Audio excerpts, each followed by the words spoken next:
Okay, so welcome everybody to this new episode of the podcast Coffee Breakdown. I am Luca Vialetto, And I'm Aaron Ho. and we are the guests of this podcast, and that runs now on YouTube. It's called the Coffee Breakdown, where we talk mainly about plasma science and also topics related to science outreach. And in this video or in this episode, we would like to focus on three main topics. One is the content, actually. So which new ideas, the new guests brought to us during this year. The second, how is running a podcast for two unexperienced guys. So what is our experience on that? And the third is that what are our future ideas? So Aaron, let's start and discuss what are the best or the most interesting ideas that you got from by discussing with our guests. Yeah, okay, good question. For sure, this year has been extremely eventful in terms of how many guests came on and the ideas we talked with them. Trying to narrow it down to something, like a limited set is hard. Yeah. But I would say that one of the most interesting topics that I came across was the idea of open source software. This is something that I discussed with my guest, Dan van Vugt, and we discussed that there's a lot of benefit in having open source software because then it's sort of the ideas and the codes and the progress done in making those things are easily distributed to everyone around the world. Yeah. But of course, there's a difficulty there because the person who is developing it, they spend a lot of time and effort, and then they just give it away for free, effectively. And so are we making sure that they're compensated well, either by improved collaboration or some other metric that helps them in their career? It was a very good discussion. Yeah. Yeah, I agree. So this is topics related. I also discussed with another guest, Jacob Stevens, here, and it was also like open sourcing not only of software but also of data. So fundamental data that we need to use as input of the model, or maybe can be data that we produce as output of the model, or experimental data. And how do we make sure that people also take this data and then give the correct credits to the people who actually did the work. So this is an open problem, but also an interesting direction, I think, of our science, where it is going. That is more and more towards like open publication, open codes, open source codes, and open source data as well. Yeah, that's a big question because, as you say, as we keep moving in that direction, then there's obviously going to be some troubles because not only is open source difficult on the user end, so someone who wants to use data or use codes, but then also on the end of, okay, where did this come from, right? Because it's open source doesn't mean it's also good quality, right? Yes, And so you have that's to, true. yeah. And so it's a huge question. And I think that as we move forward, becoming more open in this sense, we will run into these questions, and it's nice to have a discussion on how people are already thinking about solving these problems. Actually, this maybe connects to another point. So this is that I have, and it's a bit related on model validation. So how do we make sure, for example, if you put a code outside, that this code does something that we trust and so on? Is benchmarking actually, and validation is very important. And so in this sense, I had episodes discussing, for example, experiments, people doing experiments, and people doing modeling activities. And it's very interesting, how different people are interested into different topics of science. It's really the richness that we get out of it. And we should also, be always make sure that we kind of don't refuse one or the other aspect. So so we should progress by not neglecting, for example, experimental part or modeling part, but putting this together. And I think this is the only way, at least in my field, like low temperature plasmas, that we could progress. But I think also for fusion is probably the same. Yeah, that's a good point because it also brings me back to another conversation I had with Hmm. Paul Mulholland, where Hmm. we were discussing how he came from a theoretical physics background and was a bit disappointed in the fact Yeah. that now theoretical physics doesn't really have feasible experiments to prove them Hmm. what they develop anymore, and it becomes a bit frustrating because people are just coming up with crazy ideas, brilliant, of course, but then hard to define if they're true Hmm. or not, if they're worth investigating further, because there's a lack of that, experimental side. And Hmm. so it is true that, like, in order to keep science moving, I think, in the right direction, that we do have to focus on both of them and merging the two worlds. Yeah, yeah, yeah. Mm. Yeah, of course. I mean, this may not be easy, right? Because it means that also people should have a little bit of expertise on modeling, a little bit of an experiments, because they have to talk with each other. And this is always one of the difficulties on science, that is a Yeah. collective effort, is not a single person effort. But also what makes it, I think, fascinating. Yeah. Yeah, but it is difficult, right? Because uh, there's the big question as well. Do you specialize or do you have a very broad interest and a broad expertise, right? And I think that, yeah, that I think we may have had discussions with some people before. I think I remember Mhm. with Renato Perillo. Ah, yes, Yeah, yes. also we had a quest. He put the question out there that, like, what should we do? Should we specialize or should we become generalists? And Mhm. yeah, it's also a big question because if you need to keep all these different fields in your head and be aware of them and how they interact, then you eventually your head just becomes so full Yes, yes. of things. Yeah.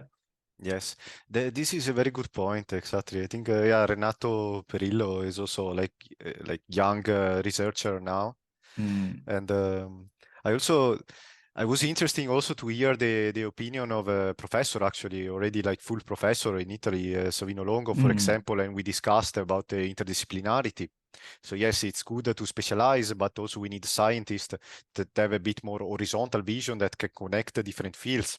Of course, mm. it's very challenging, right? And for example, in the episodes, we were jumping from plasma physics to chemistry to biology, and it may need several years for someone to master all these different fields, right? And do research in different topics. Yeah, but Also, I remember watching that episode and it was a great conversation. He's such a, like, eloquent speaker. It was really, really yes, cool. And he had exactly, some exactly. great ideas. Yeah, that's true. It was Mhm. also good because it was one of my first, and so having such a speaker that can sustain the conversation by himself, basically, it was very helpful for me.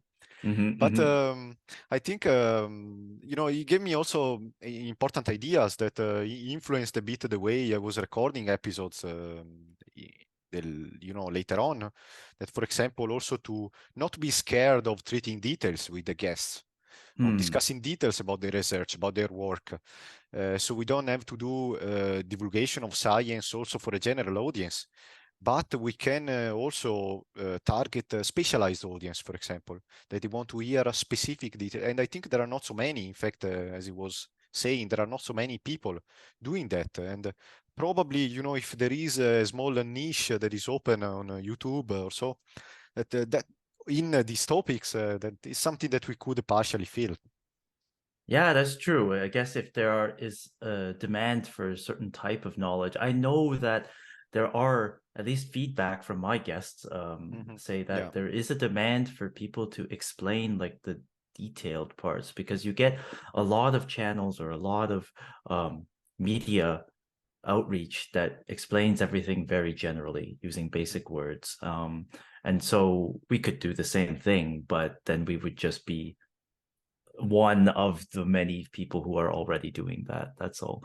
And so I agree that sometimes getting into details is important. It's Hmm.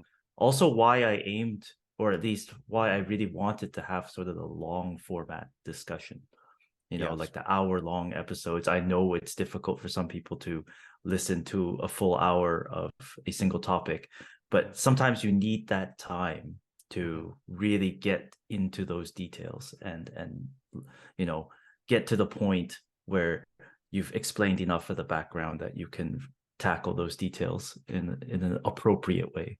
Yeah. Yeah. And ultimately, it was also fascinating, as I was saying, to have people from different countries who did research, even young people, right, that are studying at this moment, doing their master or their PhD at a Mm. different level. And they have to also interact with, more senior people. How do they feel and so on? And it's very fascinating because everyone has a different experience. And bringing these to the channel, I think it's something very nice, in my opinion. Yeah, exactly. And I think that for myself, it was also just a good learning experience, Mhm. in that sense of how do you communicate with people, right? Especially with different, let's say, Yeah, rankings inside the academic institution. But I find that most everyone was very friendly. It was just more on the depth of knowledge that they had, yeah, right? And sometimes I did find it difficult. I think you mentioned it as well, to keep up with some people, because they just know so much more than you, that it was yeah, difficult. exactly. Yeah. Mm. Yeah. Okay, I think we can move to the next topic we wanted to discuss. And how is, after 1 year, how do we feel about our experience, what we learned, I think, and how was more generally running a podcast, started from scratch and running a podcast together. So do you have some consideration, challenges or things that you learned from the beginning, really even basic? Yeah, well, I think that one thing that I think we both agreed on Mhm, is that, the coordination of the episodes, and like when we release and when we record, and, all this, it took a bit of effort, more than I was mhm, expecting, especially, something came up, and, I'm a bit delayed, or you're a bit delayed, and, can we fill in, and can we push a mhm, week? These sorts of things, I wasn't expecting to have to run into, mhm. on that frequency. But yeah, definitely. Yeah, true. But I think it was like a good idea to set from the beginning, sort of like frequency of 2 weeks.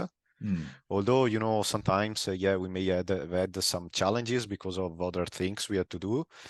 But it was a good idea because otherwise it would have become like too sparse. And also for us, we don't have a sort of deadline. So Yeah, it was good to get the everything's fine. Exactly. motivation. Yeah, it's good to Exactly. get the Exactly. Yeah. motivation, because we had a schedule we wanted to maintain. I Yeah. might have to say that probably also without your push, probably I wouldn't have started by myself. This is also because it requires a lot of effort. Mm. Inviting speakers and so on. Well, yeah, And same for me. I think coordinating and so on. Yeah. if you weren't in for this project as well, then I would have a hard time starting it, because imagine me doing all of this on my own without someone to bounce ideas off of. It would be harder, for sure. For Yeah, sure. yeah, exactly. Especially, of course, having also other jobs to run because we are also doing research our own. Yeah. Meanwhile, and we also have our personal life. So it was an interesting experience overall. Yeah, for sure. Mhm.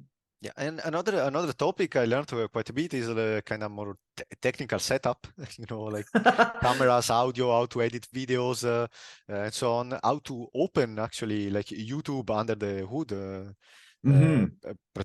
practically, because you only see typically videos and this research engine, but you don't see how it's uploading videos and the analytics and so on, and this is very fascinating for me. Yeah, all the data and stuff. And I also, like, on that topic, I think it was you who was pushing me to make the thumbnails, I think, for our Yes, videos. And exactly. I remember at the beginning I was like, I don't know why we need to have thumbnails. We just take a screenshot from the video, right? But then Yes, yes, actually it turned out to be really useful, and it yes, gives a yes. nice visual bonus to somebody who's clicking on it. Yeah, yeah. And we But started yeah. also with how do you say this musical intro that I liked it really much. That also you recorded. I think it Hmm. was a good idea because I don't know. It feels like you are entering in the mood, and of course we have to improve, like in the lights, in the cameras, in the audios, as you can see. But it's a work in progress. I think we learned much more since the beginning. At least for me, it was like that. Yeah, exactly. And it's not even just the technical stuff. Like, I did a few I tried to challenge myself to do a few live recordings, and Oh, yes. that was also technically quite difficult. I'm still working through it. I have audio problems all the time. Yes. But for sure, yeah, we'll improve as we go forward for sure. But even those technical things aside, even just the setup, right? Like finding a name for our podcast, Finding a making a name. logo. Yeah, Exactly. finding it, making a logo, doing all of the banners and like all the art and the descriptions and the whatever and the intro music. Like these were things I did not expect at all to be Exactly. Exactly. associated with starting a podcast, but I'm glad to have gone through it. Now I have more confidence, let's say, in doing those things. Yeah, yeah, I totally agree with you.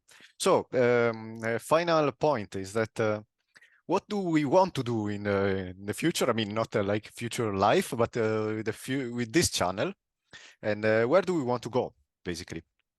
So, I Yeah. remember we discussed some ideas. Maybe you can actually introduce some of those in terms of content, but also in terms of platform in general.